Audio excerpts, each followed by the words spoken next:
करमाळा तालुक्यातील विहाळ गावात एसटी बसच्या निष्काळजी कारभाराचा गंभीर प्रकार समोर आला आहे.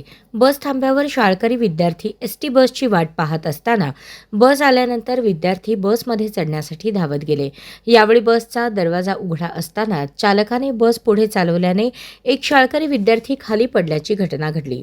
विशेष म्हणजे विद्यार्थी खाली पडल्यानंतरही चालकाने बस थांबवून घटनेची दखल घेतली नसल्याचा आरोप करण्यात येत आहे.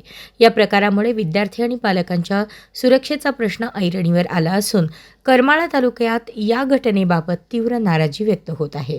शाळकरी विद्यार्थ्यांच्या प्रवासाच्या सुरक्षिततेची जबाबदारी एसटी प्रशासनाची असताना अशा प्रकारच्या निष्काळजीपणा गंभीर असल्याची भावना नागरिकांमधून व्यक्त होत आहे.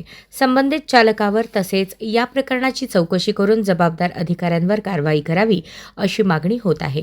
दरम्यान या घटनेचा नागरिकांकडून जाहीर निषेध करण्यात येत असून शाळकरी विद्यार्थ्यांच्या जीविताशी खेळ करणाऱ्या प्रकारांना आळा घालण्यासाठी एसटी प्रशासनाने तातडीने योग्य ती कार्यवाही करावी अशी मागणी करण्यात येत आहे.